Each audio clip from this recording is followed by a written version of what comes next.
بسم اللہ الرحمن الرحیم۔ حضرت عرفہ بن ربیع حضور کے غلام ہیں، وہ روایت کرتے ہیں، کہتے ہیں جب جبلہ اہم کے خلاف ہم لڑنے گئے تو روم کی فوجیں بھی تھی اور عرب کے دیگر قبائل کی فوجیں بھی۔ کہتے ہیں ہمارے سپہ سالار کا نام حضرت خالد بن ولید تھا، معمولی آدمی نہیں جسے نبی پاک نے فرمایا یہ اللہ کی تلوار ہے، سیف اللہ۔ خالد بن ولید سپہ سالار تھے، لیکن کہتے ہیں کہ ہم نے ذرا سا حملہ کیا تو انہوں نے اتنی سخت ہم پر مزاحمت کی کہ مسلمان کہنے لگے آج بچ کے نہیں جائیں گے۔ کہتے ہیں ہم سارے حضرت خالد بن ولید کے قریب گئے، یہ کوئی ہم نے نہیں حوالہ لکھا، یہ تاریخ اسلام، ان کو سارے مسالک پڑھتے، کہا حضرت خالد بن ولید سے کہ حضور مسئلہ کیا ہے، کسی جنگ میں پیچھے نہیں اٹھے، آج کیا ہوا؟ جناب خالد بن ولید کہنے لگے میری ٹوپی گھر رہ گئی ہے، میری کوئی نہیں سمجھ آئی آپ کو، میری تم نے کہا حضرت صاحب ٹوپی ہم سے لے لیں، کہنے لگے وہ والی نہیں میرے والی رہ گئی ہے۔ کہا ٹوپی کا جنگ سے کیا مطلب ہوا، تلوار سے کیا مطلب ہوا؟ تو آپ فرمانے لگے میں نے اپنی ٹوپی میں نبی پاک کے 3 بال مبارک سیے ہوئے ہیں، 3 منہ مبارک، امت غور کرے اس بات پر، 3 منہ مبارک ہے ٹوپی کے اندر سیے ہوئے۔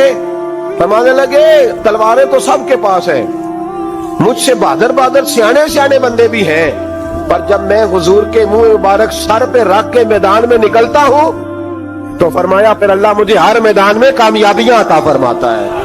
یہ نظریہ دیکھو، عقیدہ دیکھو، تبرک کی کوئی نہیں، برکت کی کوئی نہیں، کہاں بیٹھ کے دین پڑھا؟ یا ہمیں سمجھا لو یا پھر ہم سے ایک کام ضرور کرو بھائی، ایک طرف تو آؤ نا۔ حضرت خالد بن ولید کہنے لگے ٹوپی رہ گئی ہے، صحابہ دلیری دینے لگے کچھ نہیں ہوتا، قربان جائیں۔ حضرت ابو عبیدہ بن جراح کہتا ہے میں مدینے میں سویا ہوا تھا تو نبی پاک مجھے خواب میں ملے، حضور نے فرمایا میرے خالد کے گرد فوجیں چڑھ گئیں، تو یہاں سویا ہوا ہے، اٹھ پکڑ بندے چل پہنچ میدان میں۔ کہتے ہیں میں نے، حضرت ابو عبیدہ بن جراح کہتے ہیں میں صبح اٹھتے ہی میں نے لشکر تیار کیے، گھوڑے دوڑائے، مدد کے لیے نکلے۔ جب ہم رستے میں جا رہے تھے تو ایک ہمیں نوجوان ملا گھوڑے پہ، سر پٹ گھوڑا دوڑا رہا ہے اور بڑی اس کی تیزی ہے، کہتے ہم نے آواز دی تو اس نے اور تیز کر دیا۔